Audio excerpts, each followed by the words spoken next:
Bueno, jóvenes, llegamos entonces acá a la comodidad ya de la oficina y ahora nos conectamos para que hablemos un poco sobre la valoración y el seguimiento que queremos hacer de los proyectos, que precisamente eso es lo que nos ocupa en este momento. Para el corte del segundo parcial tendremos en cuenta el plan de comunicaciones, el trabajo y la participación que hicieron durante estas semanas que fueron parte del corte del segundo parcial, el trabajo que llevaron a cabo con el profesor Ricardo Ramírez sobre mercadeo, administración, lo financiero, lo de costos del proyecto y finalmente el estudio de caso como proyecto, que es precisamente de lo que les voy a hablar en este momento, en esta presentación.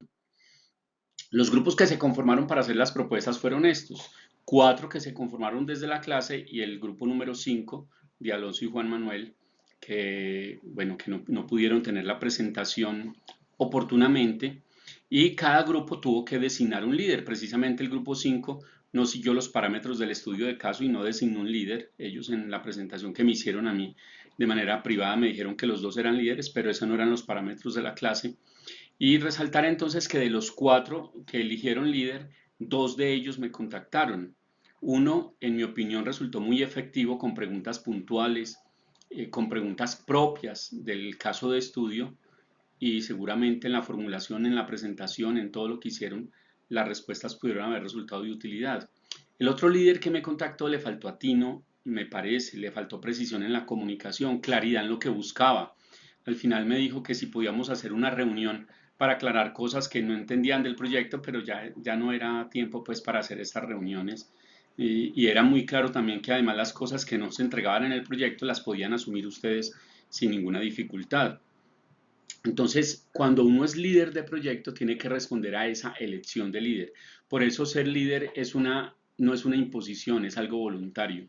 Entre ustedes seguramente pues se señalaron, es usted, como sea, pero en la vida real eso es un tema voluntario y normalmente uno busca ser líder de un proyecto por muchas ventajas que eso trae, por poder tomar decisiones, por poder tener un reconocimiento importante tal vez de la posibilidad que tiene uno de hacer un liderazgo y manejar relaciones interpersonales de forma adecuada, y también por el reconocimiento económico, porque a un líder, a un gerente, a un director de proyectos se le reconoce eso de manera muy adecuada.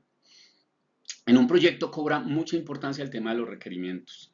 Esto es clave para comprender el problema, para situarlo y a partir de esto hacer una mejor propuesta que efectivamente redunde en el abordaje del problema, digo yo, en código de la solución o en clave de la solución. Aquí yo creo que se presentaron dificultades, descuidaron requerimientos como que había que tener en cuenta las tres presentaciones previas que nos compartieron los colegas, las que nos compartieron Sarita y Valeria, sobre la forma de hacer presentaciones adecuadas en los tiempos oportunos, la que nos compartieron Juan Camilo y Juan David sobre la etiqueta en los proyectos y la que nos compartió Diego Alejandro Marín sobre la calidad de la energía. Ambas estaban en los parámetros que deberían ser tenidas en cuenta para que se logre una formulación y una buena presentación del proyecto. Pero en este caso, como requerimientos específicos, o más bien técnicos diría yo, tener en cuenta que el terreno era montañoso, que era muy difícil tener una red de distribución eléctrica allá, que la comunidad tiene recursos limitados, pero que además quería participar de la solución y que debía ser una solución que pudiera sostenerse en el tiempo, precisamente con la comunidad disponible para este sostenimiento. Si ustedes revisan en la presentación de los proyectos, algunos los tuvieron en cuenta de alguna manera, otros no tanto y otros los descuidaron por completo. Eh, Estos procesos de valoración y seguimiento de los proyectos es muy importante que ustedes así lo pueden reconocer. Se pasan por un proceso de evaluación y normalmente esa evaluación es un tema de percepción, es decir, ustedes se pueden ver muy bien, pero el otro no los está viendo tan bien. Y mientras el otro se está viendo muy bien, ustedes no lo están viendo así. Es un tema de percepción. Y la evaluación, y resulta muy adecuado además que sea así, siempre la hacen pares externos, otras personas. Porque si fuera un ejercicio de autoevaluación, ya vamos a ver ahorita qué pudo haber pasado si esto fuera un ejercicio de autoevaluación. Los proyectos de ingeniería no se escapan de esta situación, tienen una evaluación y una valoración externa. Es decir, una cosa siempre será para ustedes en el proyecto cómo les quedó, cómo lo presentaron, qué lograron, cómo terminan sintiéndose, pero otra para la parte que evalúa. son percepciones diferentes y entonces le corresponde a la persona que presenta un proyecto preguntarse por qué no me vieron de la misma manera como yo me vi, porque un patrocinador o un líder de proyecto, sabiendo que yo tenía todas las competencias, todo el conocimiento, hacía las cosas bien, ¿por qué eligió otra solución? ¿Qué fue lo que pasó? Esto es muy importante en los proyectos. Yo quiero contarles algunos aspectos generales de las presentaciones. En términos de gestión del tiempo, el grupo piloto se llevó 23 minutos y el grupo zorro se llevó 34 minutos. Estos fueron los tiempos mínimo y máximo que se ocuparon en las presentaciones. Los otros estuvieron en esos tiempos. Al respecto, decirles que originalmente habíamos hablado que su presentación fuera entre 20 y 30 minutos, pero ya después las condiciones van cambiando, así es en la vida real. Imagínense que a ustedes los lleven a una presentación de un proyecto en el Congreso, que entre otras cosas no les van a prestar mucha atención, pero les van a dar 5, 6, 7 minutos para que usted aproveche esos 5 minutos y diga qué es lo que tiene que presentar del proyecto. Así funciona, como hay otros escenarios donde les van a dar media hora, 40 minutos, 45, es decir, tenemos que aprender nosotros a manejar los tiempos como se nos van presentando. Sobre la presentación personal, que era parte de la rúbrica en la variable presentación de los participantes, yo quiero resaltar la presentación de Diego Alejandro Marín, de Andrea Granada y de Jessica Parra. Miren, este también es un tema muy subjetivo. Es posible que para los estudiantes la presentación personal del profesor siempre sea inadecuada. ¿Por qué se presenta así? ¿Por qué se viste así? No entienden por qué se viste así el profesor o la profesora. Y es posible que para ustedes la presentación personal sea un tema secundario o siempre esté bien como está, pues por eso es que se visten así. Entonces para ustedes está bien. Pero ahora es cómo se debe vestir uno, qué código tiene que utilizar para la presentación de un proyecto. Es muy importante entender el escenario, la situación. Insisto yo mucho en que puede ser que para ustedes la presentación personal pase a un segundo plano o como la tengan en ese momento sea la adecuada, pero a veces uno tiene que seguir protocolos, hasta una ceremonia inclusive si es necesario. ¿O por qué creen ustedes que para momentos tan importantes de la vida se utiliza un código o una etiqueta?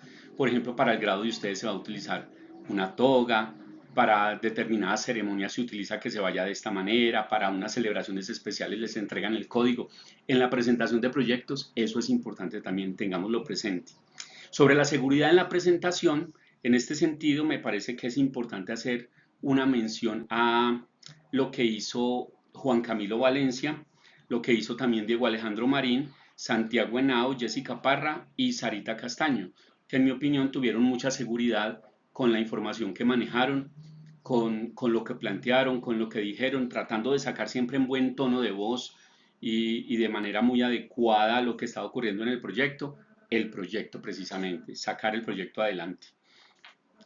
Por otro lado, yo resalto el tema de Santiago Henao es porque no sé si los demás se percataron de esta situación, por eso es que a los profesores es a los que nos corresponde decir las cosas que no resultan tan adecuadas, tan apropiadas o tan queridas por los estudiantes, pero me parece que es el papel de nosotros advertir eso para que afuera no pase. Y es que si bien Santiago Henao presentó mucha seguridad en el proyecto desde el momento en que empezó, me parece que fallaron en unas cosas. Primero es que Santiago presentó casi todo en primera persona. Yo hice esto, yo me decidí por esto, yo hice esto. Y una cosa es que uno sea el líder o el director, pero otra cosa es que esté solo. Uno no está solo, uno está con un equipo. Entonces, en lugar de utilizar el singular de la primera persona, uno utiliza el plural de la primera persona o la primera persona en plural. Nosotros hicimos, estuvimos en esto, estuvimos seguros de esto. Y eso hay que cuidarlo mucho, porque eso puede ser inclusive que hasta en el mismo equipo genere reacciones, cosas inadecuadas que al final no permitan que un proyecto salga adelante. En un proyecto son muy importantes las relaciones, el plan de comunicaciones, porque lo otro se va aprendiendo. Y el hecho de que Santiago me abordó a decirme que si era bien hacer una presentación en inglés, las diapositivas, los slides en inglés, yo le dije que sí. Para esto es muy importante uno también reconocer el auditorio, qué pasa con el auditorio, quiénes son el auditorio, entre otras cosas porque no es porque el auditorio no sepa inglés, yo no conozco el nivel de inglés de todos ustedes, pero estando en inglés además hubo que cerrar las cortinas, hubo que apagarlos, es una cantidad de cosas porque el tamaño de la letra que ya nos había advertido Jessica y Sarita de la situación, no era muy adecuada para la presentación. Entonces todo eso hay que cuidarlo porque todo eso funciona como un sistema al unísono. Hay que estar muy pendiente de eso. Siempre estamos presentando un proyecto, pero en nombre de un equipo. Al respecto, también decirles que yo pude percibir que algunas personas tuvieron mucha dificultad para hacer la presentación, para hablar, para dirigirse a la gente. Alejandro Moncada, Daniel Gaviria, Giancarlo Sinestrosa, Carlos Osorio, Juan David Gómez. Tal vez ustedes notaban la manera como ellos o utilizaban su ropa para jalar la camisa, para hacer esto, para cambiar las manos, porque como que en algunos momentos no encontraban tono de voz adecuado, dirigirse al grupo, ese espacio en el que estaban presentando como que no les era adecuado, era muy pequeñito, no sabían qué hacer ahí. Y se me ocurría que en el momento de hacer esas presentaciones, ustedes se pueden enterar que como grupo pueden hacerle el trabajo fácil a los otros o difícil. Y ya en el contexto del principito, hacerlo difícil es ser unos baobabs, ser el problema de la situación. Pero hacerlo fácil podría ser al estilo de un cordero, el cordero que se iba a comer la hierba mala. Entonces nos corresponde a nosotros también de juzgar esa situación. ¿Qué tan fácil le hicimos nosotros la situación a los demás para que ellos se sintieran cómodos presentando? Los tonos de las voces son claves en la presentación. Mantenerlo alto y firme. La acústica que hay en el salón hace que uno tenga que utilizar determinado tono de voz para que la gente pueda estar concentrada con el mensaje que uno quiere impartir. En este sentido, por ejemplo, quiero plantearles que Jefferson, en mi opinión, era una de las personas que más dominio tenía de lo que estaba presentando en los proyectos y de todos los proyectos, pero el tono de voz no le ayudaba mucho. El tono de voz era un tono de voz para él. Es como si estuviera hablando él con la presentación, pero si hubiera elevado un poco el tono de voz y si hubiera dirigido al auditorio, que éramos los evaluadores, seguramente se hubieran logrado unas cosas mucho más interesantes, porque el dominio del problema y el conocimiento lo tiene resuelto. Bien, respecto al presupuesto, todos los grupos presentan dificultad en términos de costos, de valores y cantidades. No quiere decir que algunos no lo hayan incluido, lo incluyeron, pero tienen dificultad en cuanto a que las variables que utilizaron para llegar a los costos no eran tan adecuadas. En eso yo espero que el profesor Ricardo Ramírez les hubiera aportado mucho para que sepan ya cómo calcular el costo. Pero una cosa que me llamó la atención es que a dos integrantes de proyectos diferentes se les dificultaba leer valores. Por ejemplo, para el caso de Jefferson, en algún momento quiso utilizar una cifra como que 504.000.000.000, 410.000 no sé qué, algo así. Y al final terminó leyendo 501.000.000, 410.000.000, no sé qué, la cifra no daba. Es muy importante que hagan el ejercicio, que cuando vayan a hablar de cifras de un proyecto, las tengan bien claras, cuál es la cifra y cómo la van a precisar. Recuerden, la presentación del proyecto le va a generar confianza a la contraparte. Y respecto a los aspectos generales, decirles también que perdieron la oportunidad de tener un enfoque situado en la vida real. ¿Esto qué quiere decir? Si se les dio un nombre de grupo, el grupo Zorro, el grupo Piloto, el grupo Farol y Farolero, el grupo Rosa, debieron haber capitalizado eso más. Digamos que dos grupos trataron de incorporarlo, el grupo Zorro lo incorporó en la empresa y la marca, no tanto en el proyecto. El grupo Rosa lo incorporó con una rosa que mantenía en la presentación, pero no me refiero a eso, me refiero a cuál es, qué representa la rosa en la obra, qué representa el zorro en la obra. Eso pudo haber sido incorporado y capitalizado y hubiera sido un hit para el proyecto, porque de eso es lo que estamos haciendo nosotros, tratando de aprender proyectos al estilo de una obra de literatura tan importante como El Principito. Entonces, ¿qué pasa? ¿Qué ocurre si a ustedes le hubieran dado no nombres de símbolos del Principito, sino nombres de regiones? Entonces, ustedes son el eje cafetero, ustedes son Antioquia, ustedes son Caribe, ustedes son Sur. ¿Eso qué tiene que ver? Pues esas denominaciones sí se dieron, era para capitalizarlas. ¿Qué pasa si nosotros nos vamos a ir a presentar proyectos a la capital del país, a Bogotá? ¿Y cuál es la diferencia entre que lo presente un grupo de ingenieras o ingenieros del eje cafetero, un grupo del Caribe? ¿Qué se van a llevar de la región? Eso es un enfoque situado. Y tenemos que sacar siempre el valor agregado, siempre lo bueno, porque lo bueno se lo tenemos que decir a todo el mundo y lo malo solo entre nosotros. Respecto de la valoración, estos son los datos en bruto, son los datos sin analizar.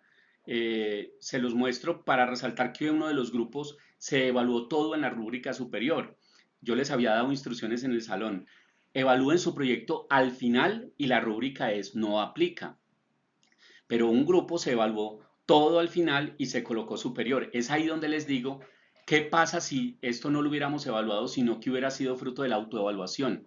Pues hay grupos que no son autocríticos. Y eso es muy importante en la vida, la autonomía, la autorregulación, la autoevaluación y la autocrítica. Cuando nosotros logramos la autocrítica, vamos madurando. El rey le dijo al principito en el asteroide 325, si es que usted no quiere o no se sabe juzgar, entonces júzguese a usted mismo. El que se juzga a sí mismo se vuelve un verdadero sabio. Esto es muy importante aprenderlo nosotros en los proyectos y para la vida. Y otros dos integrantes evaluaron también sus proyectos al final. Uno de ellos, perdón, tres. Dos de ellos lo hicieron con una valoración que tampoco lo debían hacer, pero desde ahí se puede percibir que sí había una autocrítica. Ellos mismos se colocaron una nota diferente en un aspecto. Y otra persona que evaluó también un proyecto, pero en esta ocasión sí le daba que no aplica. Lo que pasa es que evaluó dos veces ese mismo proyecto, por eso lo resalté. Respecto a las variables de valoración que tenemos en cuenta es, primero, reconocer el trabajo que ustedes hicieron. Cada quien hizo un trabajo importante para llegar a presentarnos lo que nos presentó. Yo tengo que valorar eso, la gente que le haya dedicado tiempo a esto. Puede ser que alguien haya hecho el trabajo de última hora, pero al final uno se da cuenta que fue trabajo de última hora. Como también cuando la gente le dedica mucho tiempo a esto, uno se da cuenta de eso y eso hay que reconocerlo, hay que valorarlo. La rúbrica que ustedes hicieron de los proyectos también, ustedes mismos de alguna manera tuvieron una percepción que les permitió juzgar la calidad de la presentación de los otros proyectos, la estructura del trabajo en términos de la preparación, el contenido, la presentación que hicieron y al final la rúbrica que hago yo de cada uno de los proyectos. Bien, miremos el resumen de la valoración de la rúbrica, es este. Entonces, al final, yo simplemente tengo en cuenta lo que hicieron todos los estudiantes, que eran 17, pero al final el estudiante 17, el que les muestro acá, no recibí la rúbrica de él, que fue Juan Camilo González.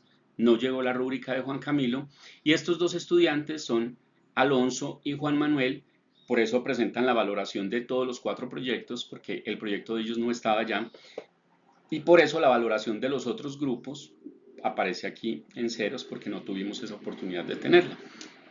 Entonces esto es simplemente para mostrarles el resumen. ¿Cómo es el resumen de la rúbrica? Pues yo tomé la rúbrica de todos. Este tema de los datos me gusta mucho a mí porque se presta para muchos análisis, interpretaciones. Yo les voy a mostrar una versión, parte de una interpretación que yo hago de esto.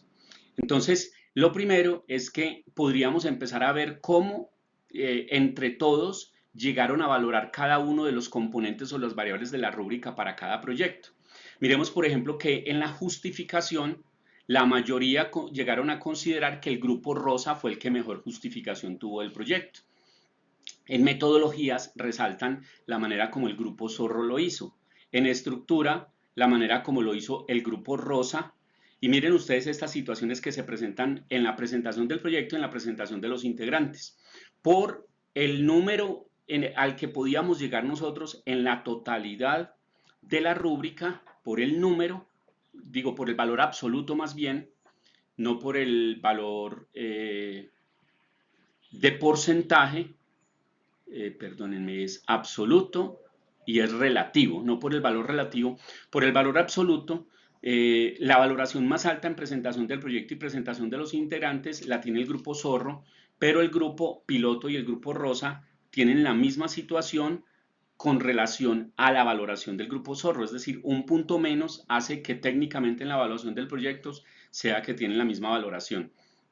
Hay una cosa muy importante acá y es que veíamos ahora que un grupo se había valorado en todas las categorías superior. Esas autoevaluaciones yo las quité, eso no estuvo acá, no se tuvo en cuenta. Sin embargo, para que tengan en cuenta también en la evaluación de proyectos de alta complejidad y con recursos muy altos, a veces ocurre lo que en los Juegos Olímpicos o en los Mundiales, que cuando hay pruebas deportivas quitan la valoración más bajita y la más alta, precisamente para evitar sesgos ahí y dejan las otras. Y normalmente los árbitros o los tribunales evaluadores son un número impar de personas por si tienen que tomar una decisión a través de la votación. Esta es la situación entonces de la valoración de ustedes frente a cada uno de los proyectos y en calidad se le otorgó la mayor valoración al grupo Zorro. Ahora bien, vamos a mirarlo aquí sí en términos promediales, no relativos sino de promedio. La justificación en términos de promedio sigue siendo coherente. Al grupo Rosa le reconocieron mejor eso los integrantes, en promedio naturalmente también. En metodologías al grupo Zorro, en estructura al grupo Rosa, pero miren ustedes que como ahora era un valor absoluto, el total, un puntico era una diferencia que no permitía decir que este era mejor que otro. Acá, como es un promedio, ya no es un punto, ya es 0.1, o sea, el 10%. Por eso es que, si bien en estructura se le reconoce aquí al grupo Rosa un promedio más alto, el grupo Zorro está en igualdad de condiciones en términos de promedio, digo yo. Y en la presentación de proyecto, el grupo Zorro tuvo la mayor valoración y en la presentación de integrantes también, así como en calidad. Esta fue la memoria del proceso que yo hice, estas fueron las notas que yo tomé mientras ustedes iban hablando, mientras iban presentando el proyecto. Yo se las voy a dejar a ustedes de todas maneras en la presentación disponible por si lo llegan a considerar de utilidad y seguramente en alguna de las clases cuando esté valorando el proyecto directamente con ustedes podremos hacer este tipo de comentarios con mayor profundidad. Bien, ese era el proyecto. Bueno, no les mostré acá la valoración que yo hice de los proyectos. Se me pasó quizás esa diapositiva por alto, pero el proyecto que yo valoré más alto fue el proyecto El Zorro, al que le di 26 puntos. Ese fue el más alto. El proyecto que más bajo valoré le di 16 puntos, que fue el grupo piloto, y los otros fueron 21 y 23 respectivamente. 21 Rosa y Farolero 23. Ya fueron fruto de las notas que yo tomé, pero ya todo esto quiero yo que sea transparente y que sea público, digo, entre nosotros, porque vamos a hablar con mucha tranquilidad en algún momento de esto. Lo que más quiero yo es que podamos aprender que esto es lo que ocurre en los proyectos, que así es en la vida real y que si bien a ustedes les falta todavía un buen tiempo para terminar carrera y ser profesionales, que se vayan dando cuenta el mundo de los proyectos como es allá afuera. Entonces, ¿dónde estamos nosotros en este momento y para dónde vamos? En esta semana teníamos en el plan que yo no podía estar con ustedes, por eso le he pedido el favor a Juan Camilo Valencia y a Juan David, nuestro monitor, que nos ayuden compartiendo estas presentaciones con ustedes para que igual cumplamos ese principio con el que nos comprometimos al inicio, es que siempre hay clase. Entonces, esta semana les quiero proponer que se dediquen al proyecto para la siguiente entrega, que es pronto, solo el proyecto. Vamos a trabajar el tiempo que les queda ahora. Yo he tenido la expectativa de que esta presentación con video y todo esto se nos lleve máximo 30 minutos, cosa que ustedes puedan aprovechar casi hora y media para trabajar en el proyecto con sus colegas, para hacer su propia retroalimentación también. Y la idea es que reconozcamos este escenario en el que estábamos. Miren, nosotros habíamos dicho en qué semanas estábamos. Precisamente estamos nosotros acá en esta semana y esta semana coincide con que yo les había compartido que era clase sin el profesor, porque ya tenía unos viajes programados, pero yo quiero acudir y creer en que ustedes van a ser muy juiciosos trabajando en esto mientras logramos el propósito de formación y el resultado de aprendizaje de saber de proyectos, al menos saber de formulación y evaluación de proyectos, aunque después nos quede pendiente la práctica de esos propios proyectos. Entonces estamos nosotros en la semana 14 y en la semana 14 la idea es que hagamos esta entrega. La segunda y tercera entrega, recuerden que la segunda la aplazamos, por eso hicimos segundo parcial con proyecto, con estudio de caso. Entonces la vamos a hacer hasta el 15 de mayo. ¿Eso qué quiere decir? Que tenemos hasta dentro de 8 días para que hagamos esa entrega, hasta el punto 2, 3, 4 corregido según lo que hablamos en la retroalimentación anterior y hasta 2.3.10 primera versión, que son los temas que abordaron conmigo y unos con el profesor Ricardo Ramírez. Para lograrlo, entonces, quiero recomendar y acudir a su juicio, a su sensatez, para que cada equipo dedique su esfuerzo, su tiempo, su disposición en que trabajen hasta el lunes a las 12 horas, de tal forma que carguen en la plataforma hasta ese lunes a las 2 de la tarde. lunes 2 de la tarde, o sea, lunes 15 de mayo hasta las 2 de la tarde, para que me carguen en la plataforma Classroom, que yo abriré el espacio adecuado ahí, todo lo que hayan adelantado del proyecto. Y de tal forma que yo pueda el lunes en la tarde o en la noche hacer alguna revisión general de ellos, pero para después llegar a hacer retroalimentación el martes con ustedes. Así que el próximo martes los espero muy a tiempo, inclusive si algún grupo quiere llegar antes porque quiere que se le dedique más tiempo, yo con mucho gusto, me avisa que yo con mucho gusto estoy antes, le dedicamos más tiempo a la retroalimentación, hacemos una revisión y aclaramos cualquier situación que crean que debemos hacerlo sobre la clase y sobre el proyecto. Así que nuevamente acudo a sus buenos oficios, aprovechen el tiempo del martes y del viernes. Ustedes deciden si el próximo viernes quieren llegar al aula de clase o si lo quieren hacer desde sus espacios, en su biblioteca, en sus casas, pero por favor, asuman que hay clase, trabajen, analicen, déjense tareas entre ustedes, fusionen todo el trabajo el fin de semana, sábado, domingo, cosa que el lunes a última hora no estén cogidos de la tarde para poder subir el trabajo. Les agradezco mucho la atención, gracias a quienes ayudaron para que estas presentaciones y a través de estos videos les llegaran a ustedes de la mejor manera. Ojalá también las aprovechen, aprovechen el tiempo, que tengan una maravillosa semana. Un abrazo y hasta la próxima.